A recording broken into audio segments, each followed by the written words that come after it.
Assalamualaikum warahmatullahi wabarakatuh.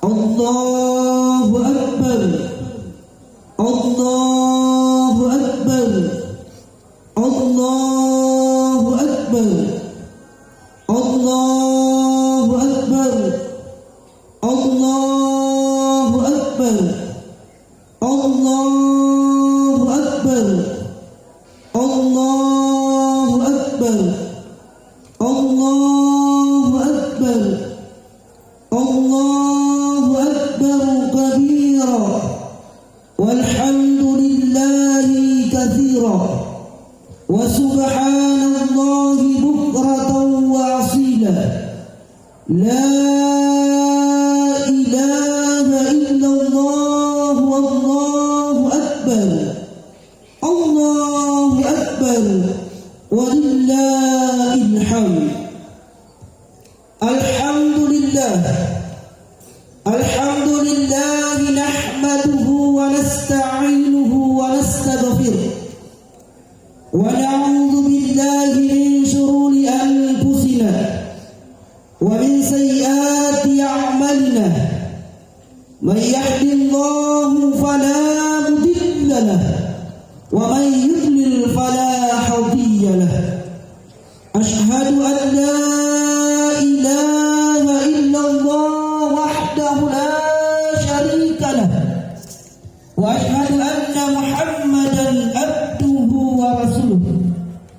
Allahumma salli ala sayyidina Muhammad wa ala ali sayyidina Muhammad, kama sallaita ala sayyidina Ibrahim wa ala ali sayyidina Ibrahim fil alamin innaka Hamidum Majid. Amma ba'd.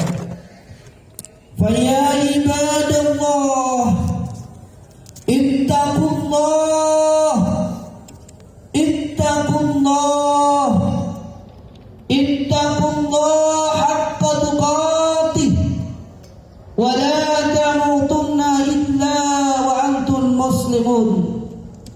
Qala ta'ala, ya ayyuhan nas ittaqu rabbakum alladhi khalaqakum min nafsin wahidah wa khalaqa minha zawjaha wa batha minhuma rijalan katsiran wa nisaa. Wattaqullaha alladhi tasaaluna bihi wal arham, innallaha kana 'alaykum raqiba. Allahu Akbar, Allahu Akbar, Allahu Akbar, walillahil hamd.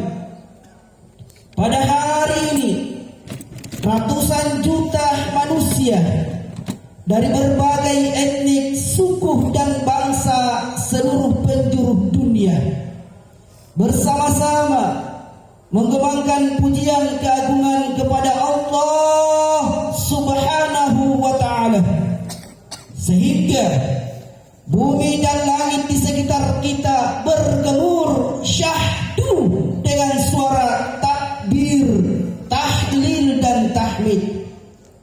Setelah itu kita serentak sujud sembari berdoa memuji Rabbul Izzati.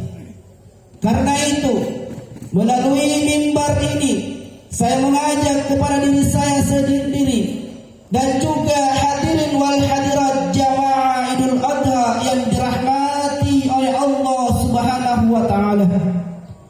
Marilah kita tundukkan kepala dan jiwa kita di hadapan Allah yang Maha Besar. Campakkan jauh-jauh sifat keangkuhan dan kecokakan yang ada menjauhkan kita dari rahmat Allah Subhanahu wa ta'ala. Sebab apapun kebesaran yang kita sandang, Sesungguhnya kita kecil di hadapan Allah. Betapapun perkasanya kita, sejatinya kita lemah di hadapan Allah yang Maha Kuat. Betapapun hebatnya kekuasaan kita dan pengaruh kita, sebenarnya tidak berdaya dalam genggaman Allah yang Maha Kuasa atas segala-galanya. Dosa demi dosa kita kerjakan sepanjang hari. Perintah demi perintahnya hampir kita abaikan setiap saat. Tapi lihatlah, Allah Subhanahu wa Ta'ala yang Maha Pengasih itu tidak pernah bosan memberikan kesempatan demi kesempatan kepada kita semua untuk bertaubat dan kembali kepadanya. Allah Subhanahu wa Ta'ala yang Maha Penyayang itu tidak pernah menutup ampunannya yang luas. Segera kita sebagai umat Islam, mari senantiasa bertaubat kepada Allah Subhanahu wa Ta'ala. Allahu Akbar, Allahu Akbar, Allahu Akbar, walillahil hamd.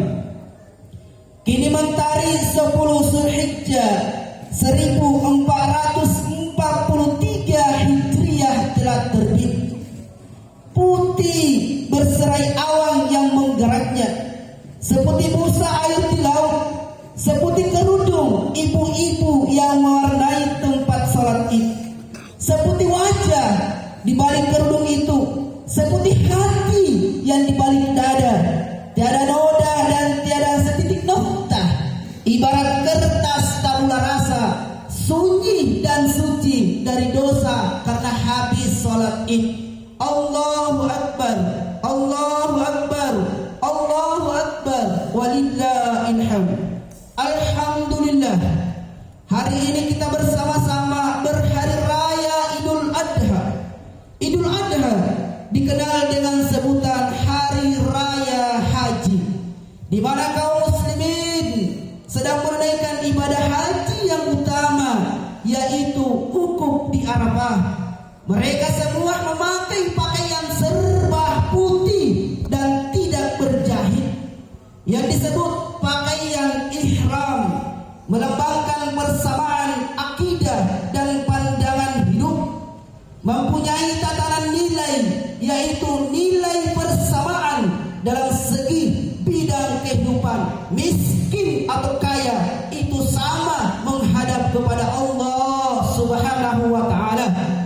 Sama-sama membaca kalimat talbiyah, labbaik Allahumma labbaik, labbaik la syarika laka labbaik, innal hamda wan ni'mata laka wal mulk la syarika lak. Allahu Akbar, Allahu Akbar, Allahu Akbar, walillahil hamd. Ma'asyiral muslimin dan muslimat, rahimani wa rahimakumullah. Hari raya Idul Adha adalah kisah tentang sebuah keluarga mulia yang diabadikan oleh Allah Subhanahu wa Ta'ala untuk peradaban manusia. Itulah kisah keluarga Ibrahim alaihi salam. Melalui kisah keluarga Ibrahim alaihi salam itu, Allah Subhanahu wa Ta'ala ingin menunjukkan kepada kita betapa pentingnya posisi keluarga dalam membangun sebuah peradaban yang besar, sebuah masyarakat yang bahagia dan sejahtera, tidak hanya di dunia maupun di akhirat. Sebuah masyarakat tidak akan bisa menjadi bahagia dan sejahtera jika masyarakat itu gagal dalam membangun keluarga kecil yang ada di dalamnya. Dan jika kita berbicara tentang keluarga, maka itu artinya kita juga akan berbicara tentang salah satu unsur terpenting keluarga yang bernama anak. Dalam kisah keluarga Ibrahim alaihissalam, sang anak itu diperhatikan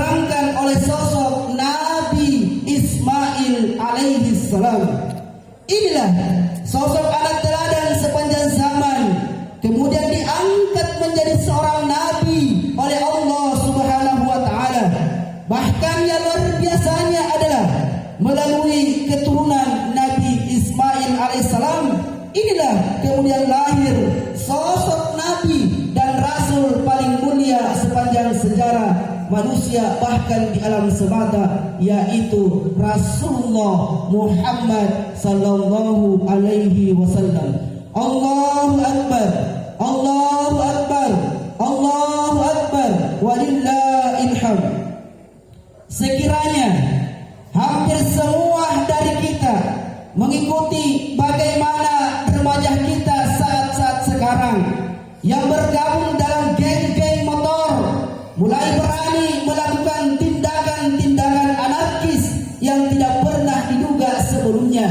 Kita juga nyaris saat-saat sekarang anak banyak durhaka kepada orang tua, tidak melalui dengan mengikuti jejak Nabi Ismail. Bahkan ada anak yang membunuh orang tuanya. Na'udzubillah min zalik. Kita semua juga nyaris menyaksikan setiap hari di sudut-sudut jalan raya bagaimana anak-anak kita dieksploitasi dan diperalat menjadi anak jalanan, mengemis dan meminta-minta sambil mengisap lem dari balik bajunya yang lusuh dan kotor. Sekiranya kita juga tahu hasil-hasil survei mutakhir yang menunjukkan bagaimana jumlah ABG yang hamil di luar nikah terus meningkat dalam jumlah yang sangat memprihatinkan.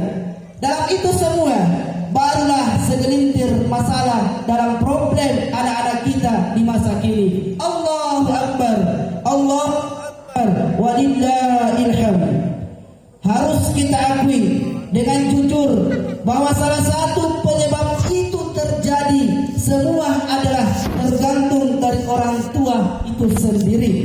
Tidak sedikit orang tua yang terjebak dalam dua sikap ekstrim yang saling bertolak belakang. Sikap yang memanjakan terlalu berlebihan dan sikap pengabaian yang melantarkan anak-anak.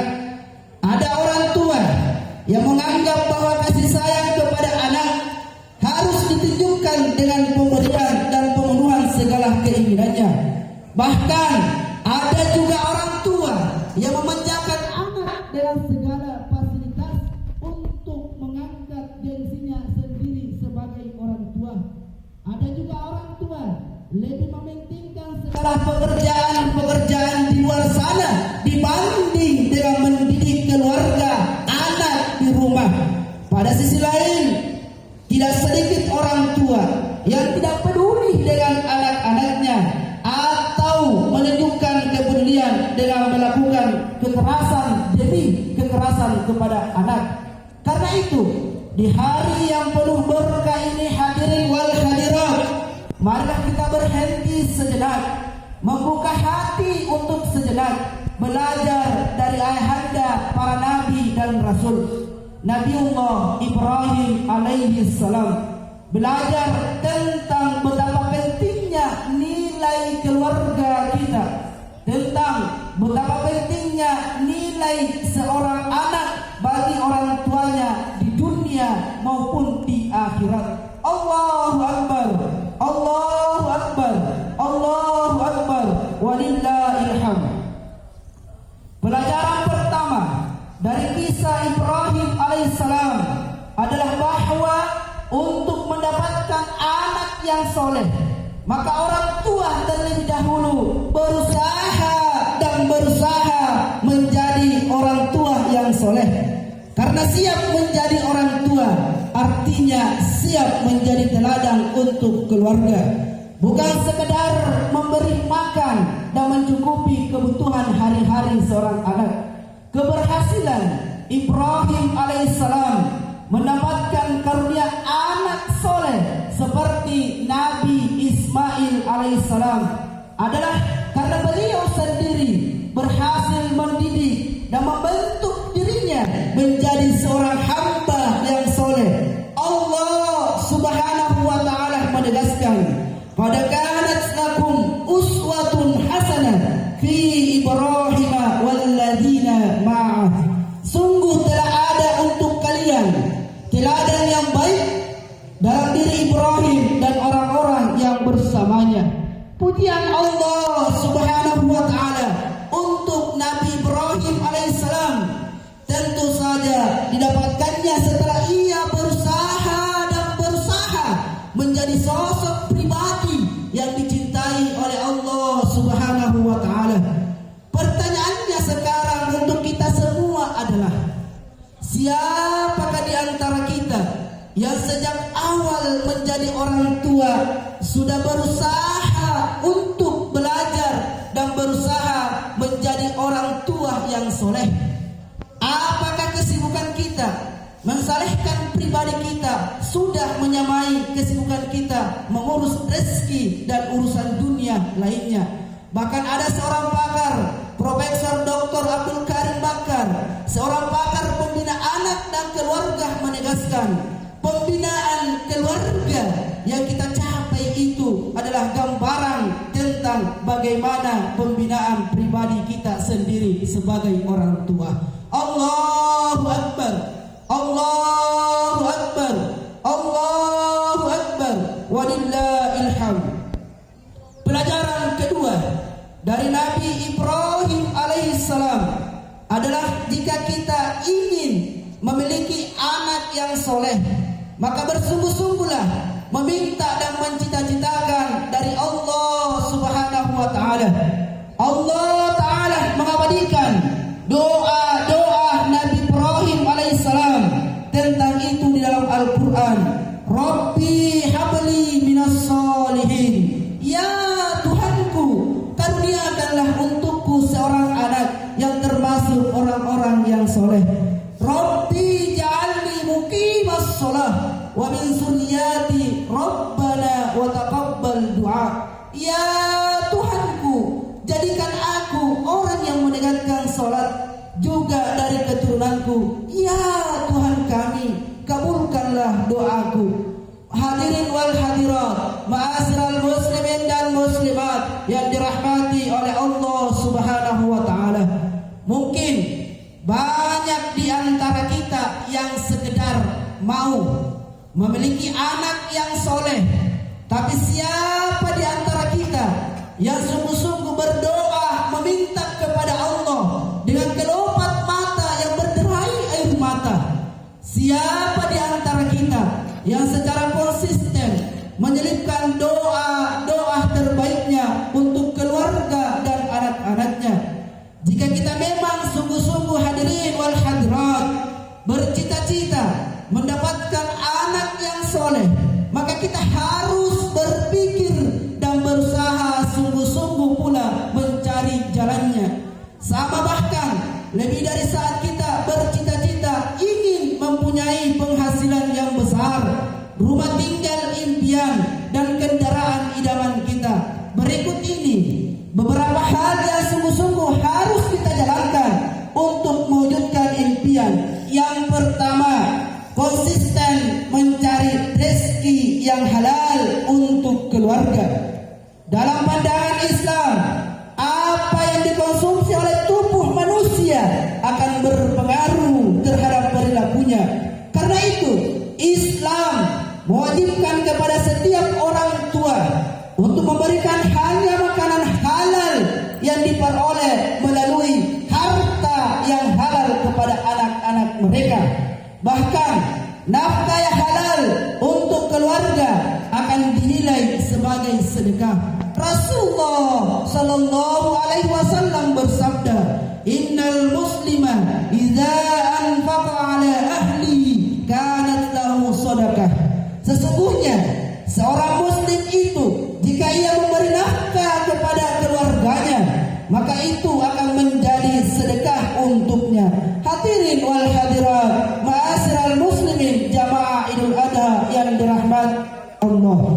Usaha memberi nafkah tentu saja menjadi tantangan tersendiri bagi orang tua, dan untuk itu kita harus selalu mengingat peringatan Rasulullah sallallahu alaihi wasallam tentang tantangan tersebut.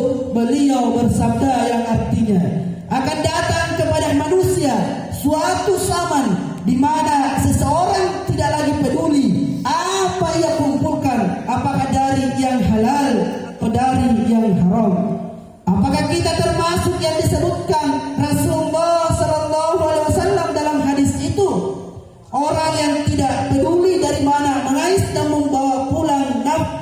untuk keluarga. Apakah itu dari hasil suap, korupsi, manipulasi seperti yang saat sekarang ini yang sedang menjadi tren sebagai pejabat di negeri ini?